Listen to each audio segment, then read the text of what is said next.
وهيتشجع انه يعمل له فيلم بطولته. بيحكي السيناريست بلال فضل ان قبل كده حسن حسني قال له مش آن الاوان تكتب فيلم لعمك حسن؟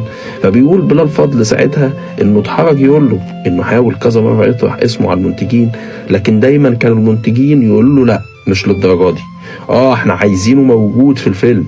وكان المنتجين في الفتره دي بيصروا على وجود حسن حسني في الفيلم، لكن ما يبقاش هو بطل الفيلم، مع ان الليمبي من غير عم بخ كان هيخس كتير، وعبود من غير ابوه ما كنتش هتحس بيه، سلطان من غير طبش مش هيكون موجود اصلا.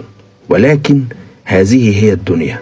حسن حسني يا شقيق احساس اليتم، حسن حسني يا شقيق احساس اليتم كان دايما بيطارده، ولكن هو كان بيداريه وبيخبيه بالشغل والضحك المستمر اللي كان دايما مصدره لينا والكل اللي يعرفه. لكن عند موت حد عزيز عليه كان بيتأثر جدا، ولدرجة انه ممكن يعتكف بعد موته شهرين زي ما حصل معاه بعد موت علاء ولي الدين.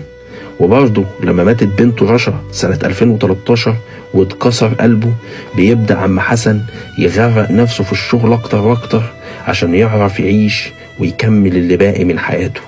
حسن حسني يا شقيق الدنيا والنجومية كانت بتراوغه طول الوقت، من ساعة مامه ماتت وهو عنده 6 سنين لحد ما بيتكرم في مهرجان القاهرة السينمائي ويقول لهم كويس انكم لحقتوا تكرموني قبل ما اموت. الله يرحمه عم حسن حسني، عاش وسطينا كلنا كأب وعم وخال وصاحب كمان في اوقات كتير، لكن من غير ما يحسسنا بيطمه او مرارته الداخلية لافتقاده النجومية اللي يستحقها، واللي احنا كجمهور شايفينه يستحقها، واللي صناع افلام وابطال افلام اللي هو اشتغل معاهم كانوا شايفين انه يستحقها.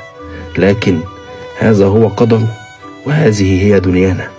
سلام يا شقيق.